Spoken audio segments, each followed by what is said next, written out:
चलिए दोस्तों, पिछले वीडियो में हम लोगों ने 6-7 क्वेश्चन किया था।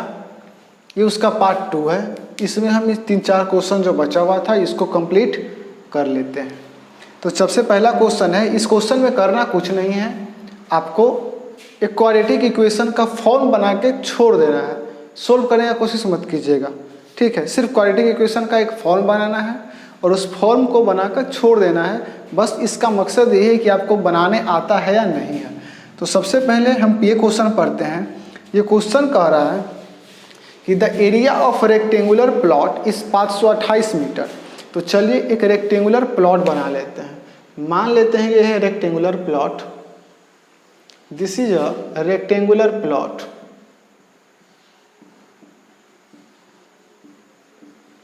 रेक्टेंगुलर प्लॉट, इसका एरिया है तुम्हारा कितना दिया हुआ है आपको 528। The length of plot is one more than twice its breath. यानी जो ब्रेथ है, मान लेते हैं जो चौड़ाई है वो x है, तो लेंथ जो होगा दुगना से 1 ज़्यादा होगा। यानी चौड़ाई के दुगना से 1 ज़्यादा है, क्या है, length. The length of plot is one more than twice its breadth. Breadth के दुगना से 1 ज़्यादा है। तो अब आपको कुछ नहीं, एरिया का फार्मूला मालूम है और वो दिया हुआ है 528। लेंथ इंटू ब्रेथ होता है और ये है 528 दिया हुआ। लेंथ क्या हो जाएगा 2x + 1 और ये हो जाएगा x। 528 करते हैं गुना 2x² + x = 528। तो ये लिख देते हैं 2x² + x - 528 = 0 और आपको एक मिल गया इक्वेशन। ठीक है, बस यही करना था, इसको सोल्व नहीं करना था। तो आप बात को समझे। एक रेक्टेंगुलर प्लॉट था, दे दिया है, 528 एरिया है, बढ़िया दे चुके हैं।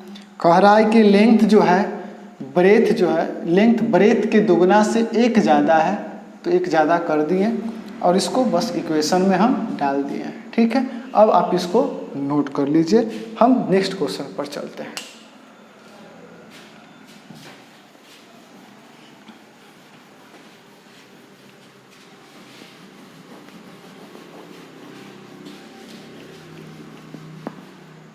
चलिए देखते हैं तीसरा नंबर क्वेश्चन क्या कह रहा है कि the product of 2 consecutive positive integer is 36। ठीक है, यानी कि 2 एक ऐसा नंबर है जिसका प्रोडक्ट जो है कंजिक्यूटिव इंटीजर का वो 306 है, सॉरी 306 था क्वेश्चन में, 306 है। तो अब आपको इंटीजर फाइंड करना है, इजी है। देखिए सबसे पहले जानिए कि कंजिक्यूटिव नंबर क्या होता है। कंजिक्यूटिव नंबर का अगर हम बात करें तो इसका हिंदी में अगर बोले तो होता है लगातार संख्या। लगातार कहने का मतलब है 3 के बाद 4, 4 के बाद 5, 5 के बाद 6, 7, ऐसी जाएगा कंटिन्यू। लेकिन अगर ठीक है, तो अगर हम इसको x माने तो ये क्या हो जाएगा x + 1, ये हो जाएगा आपका x + 2। लेकिन हमको लेना है कितना, 2 कंजिक्यूटिव, तो एगो x मान लेते हैं और एगो x + 1 मान लेते हैं और इसका प्रोडक्ट गुना 306 दिया हुआ है। तो ये हो जाएगा x² + x = 306 और ये आ जाएगा x² + x - 306 = 0। ये आपका क्वाड्रेटिक इक्वेशन का फॉर्म आ गया। अब इसको सोल्व करना नहीं है तो इसको छोड़ देते हैं। ठीक है, बात को समझ गए। 2 कंजिक्यूटिव पॉजिटिव, तो कंजिक्यूटिव का मतलब लगातार संख्या, एगो x एगो x + 1, दोनों का प्रोडक्ट 306 दिया हुआ है। इसके बाद 4 नंबर क्वेश्चन पे हम लोग आते हैं।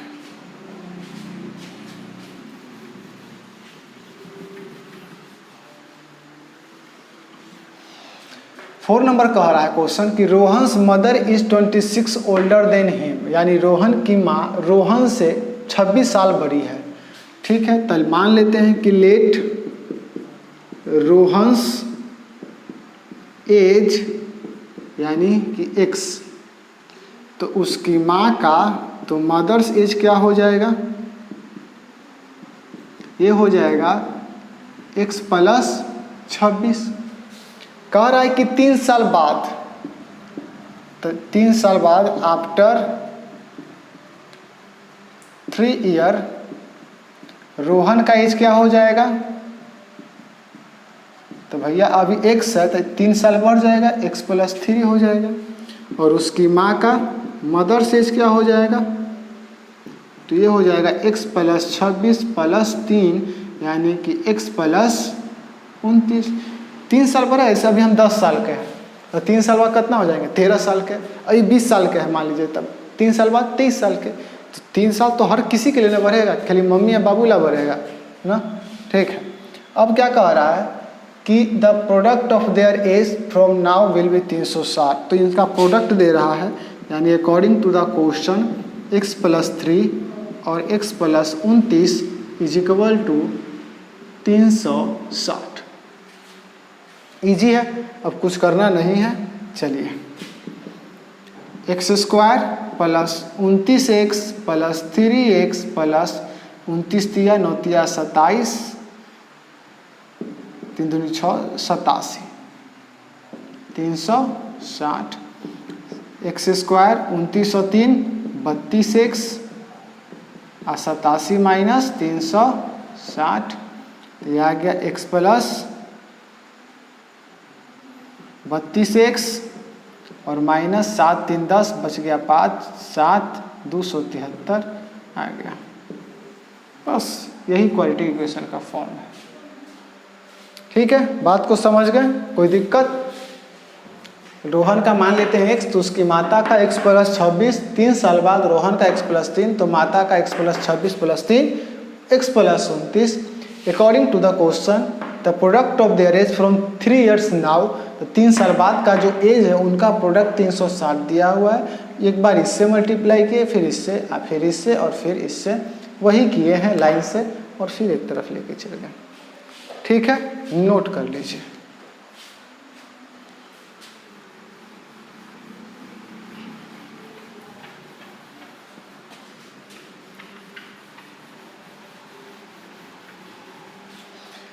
फाइव नंबर क्वेश्चन अच्छा क्वेश्चन है। देखिए, हम लोग मालूम है कि डिस्टेंस इज इक्वल टू क्या होता है? दूरी गुने तो स्पीड गुने टाइम, यानी कि दूरी इज इक्वल टू होता है चाल गुने समय। ठीक है, बस इसी फार्मूला पर एक क्वेश्चन है। कह रहा है कि अ train travels a distance of 480 kilometre. 480 kilometre train travel करता है एक यूनिफॉर्म स्पीड पर, तो मान लेते हैं x स्पीड पर। तो अब जो टाइम लगेगा मान लेते हैं t1, तो t1 का वैल्यू क्या आएगा? 480 बटा x। कह रहा है कि if the speed had been 8 kilometre कम, तो सेकेंड केस में स्पीड जो है 8 कम हो जा रहा है, जो टाइम है वो क्या होगा? टाइम हो जाएगा आपका 480 x माइनस 2। तो 3 घंटा ज़्यादा टाइम लगता है। तो 3 घंटा ज़्यादा टाइम लगता है, यानी t1 माइनस t2 जो अंतर है वो कितना आ रहा है आपका? वो 3 घंटा के बराबर आ रहा है। ठीक है, एक चीज़ समझिएगा, यहाँ पर आगे किसको लेना है और बाद में किसको लेना है। जैसे अगर हम 40 को 10 से डिवाइड करें और 40 को 4 से डिवाइड करें, तो अब आप बताइए किसको आगे लेंगे अगर डिफरेंस करना है तो भैया इसको काटेंगे तो 4 आएगा और इसको काटेंगे तो 10 आएगा, तो पक्का है कि इसको आगे लेंगे और इसको पीछे लेंगे, तो डिफरेंस हो जाएगा, घट जाएगा। तो एक चीज़ यहाँ से आप ये समझिए कि अगर न्यूमरेटर सेम है तो जो नीचे वाला वैल्यू है अगर वो बड़ा है तो उसका वैल्यू छोटा आएगा, अगर छोटा है तो उसका वैल्यू बड़ा आएगा। तो आगे किसको लेंगे? नीचे जो छोटा होगा उसको लेंगे।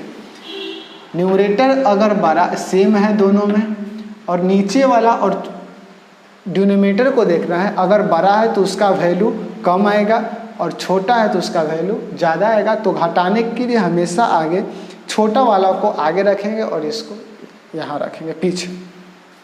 बात को समझ गए होंगे? चलिए, तो अब हमको बोल रहा है कि इन दोनों का टाइम का अंतर, तो अब आगे किसको रखेंगे, तो ये तो पक्का है कि अगर ये 4 है तो ये 4 से कम ही होगा, 2 घट रहा है, तो इन दोनों का अंतर यानी 480 x माइनस 2 माइनस 480 बटा x, और इन दोनों का अंतर क्वेश्चन में दे रहा है कि 3 घंटा कम लग रहा है, यानी टाइम का अंतर दे दिया है। अब कुछ नहीं है, इसको इक्वेशन बना देना है, तो 480 कॉमन ले लेते हैं, x माइनस 2 और x इज इक्वल टू 3, तो 480 x माइनस 2 एलसीएम ले लिए, x तो यहाँ पर था, x माइनस 2 है, x नहीं था तो यहाँ x चढ़ गया, और यहाँ x है तो x माइनस 2 नहीं है तो x माइनस 2 यहाँ चढ़ा देते हैं, ये हो गया आपका 3। तो 480 इसको सोल्व कीजिएगा तो x माइनस एक्स प्लस 2, और ये आ जाएगा x square minus 2x is equal to 3। अब यहाँ देख लेते हैं थोड़ा सा, तो 480 और ये हो जाएगा x माइनस एक्स तो ख़त्म हो जाएगा, बच जाएगा 2, तो 2 और x square minus 2x is equal to 3। इसको कर देते हैं, 960 आ जाएगा is equal to 3x square minus 6x, cross multiplication हो गया। अब एक तरफ लेके चलाते हैं, 3x square minus 6x minus 960 is equal to 0, and this is the quadratic equation form. अगर आप चाहें तो इसमें भी कॉमन निकाल सकते हैं अभी, तो ये हो जाएगा 3, तो x square minus 2x minus 320 is equal to 0, 3 हो जाएगा 0 हो जाएगा, इक्वेशन आ जाएगा x square minus 2x minus 320 is equal to 0। अब ये हो गया, इस सबसे इस चैप्टर का शानदार क्वेश्चन था।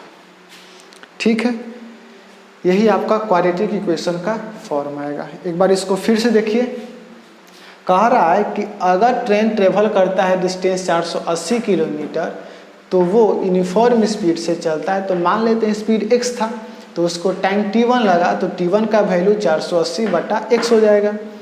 अब वही कह रहा है कि स्पीड अगर 8 किलोमीटर कम हो जाता है पर आवर, तो स्पीड x माइनस 8 कम कर दिए। ठीक है, सॉरी सारा गलती हो गया, ठीक, sorry.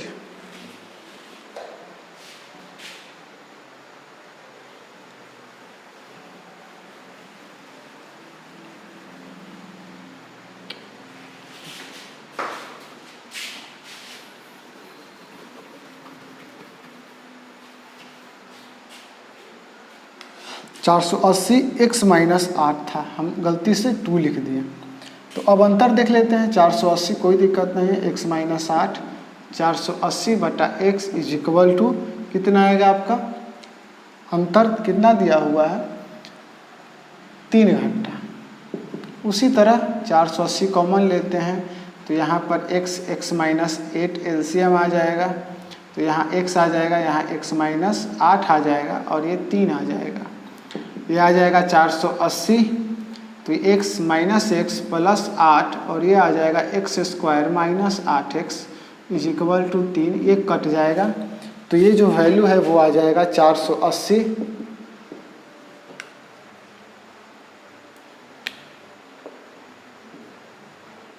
8x square minus 8x is equal to 3, तो 8x स्क्वायर माइनस 8x, और ये इधर जाके डिवाइड हो जाएगा, तो ये आ जाएगा 3 × 18 160, क्रॉस मल्टीप्लिकेशन 8 गुने 160 और x स्क्वायर माइनस 8x, तो 0 8 6 48 7 में लग 4 8 4 12 और x स्क्वायर माइनस 8x।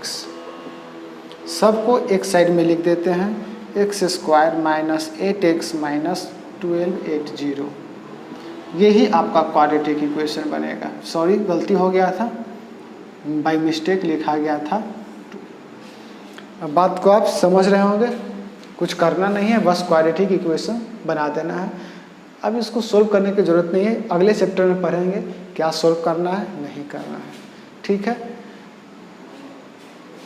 कल हम लोग पढ़ेंगे 4.2 एक्सरसाइज, पहले उसका कंसेप्ट देखेंगे कुछ अगर होगा तो। हालांकि वो पॉलिनोमियल चैप्टर का फैक्टराइजेशन ही है। अगर पोलिनोमियल आप लोगों ने बहुत बढ़िया से पढ़ा होगा तो इस चैप्टर में आपको दिक्कत नहीं होगा। अगर 9 क्लास आपने अच्छा से पढ़ा होगा 9 का पोलिनोमियल तो आपको दिक्कत नहीं होगा, लेकिन नहीं पढ़ा होगा तो दिक्कत है। चलिए कोई बात नहीं, देखा जाएगा, जो क्वेश्चन होगा एनसीईआरटी का उसको हम लोग सॉल्व करेंगे। हाँ, हमेशा एक बात याद रखिएगा कि कंटिन्यूटी के साथ पढ़िएगा, कभी भी आज पढ़ें छोड़ मत देना, क्योंकि अगले 4 महीना आपके लिए बहुत इम्पॉर्टेंट है। अभी सितंबर चल रहा है, समझिए ख़त्म हो गया। अक्टूबर, नवंबर, दिसंबर, जनवरी, फरवरी से तो आपका एग्जाम काउंटडाउन स्टार्ट।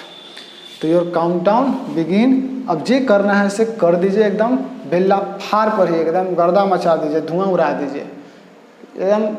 कोई आए कुछ काम कर ला कह दीजिए कि हम नहीं करेंगे, बस पढ़ाई, क्योंकि ये 4 महीना आपके फ्यूचर को डिसाइड तो नहीं करेगा, लेकिन एक ऐसा आप नंबर ले आएंगे जिससे आपको अपने मनचाहा कॉलेज या अच्छा स्ट्रीम ले पाएंगे। क्योंकि अब कंपटीशन हर कोई पढ़ रहा है तो आपको भी पढ़ना है, पीछे नहीं हटना है। अगर कोई दिक्कत हो तो कमेंट में बता दीजिएगा कि ये टॉपिक नहीं समझ में आया, हम उसको दोबारा समझा देंगे। जय हिंद, जय भारत।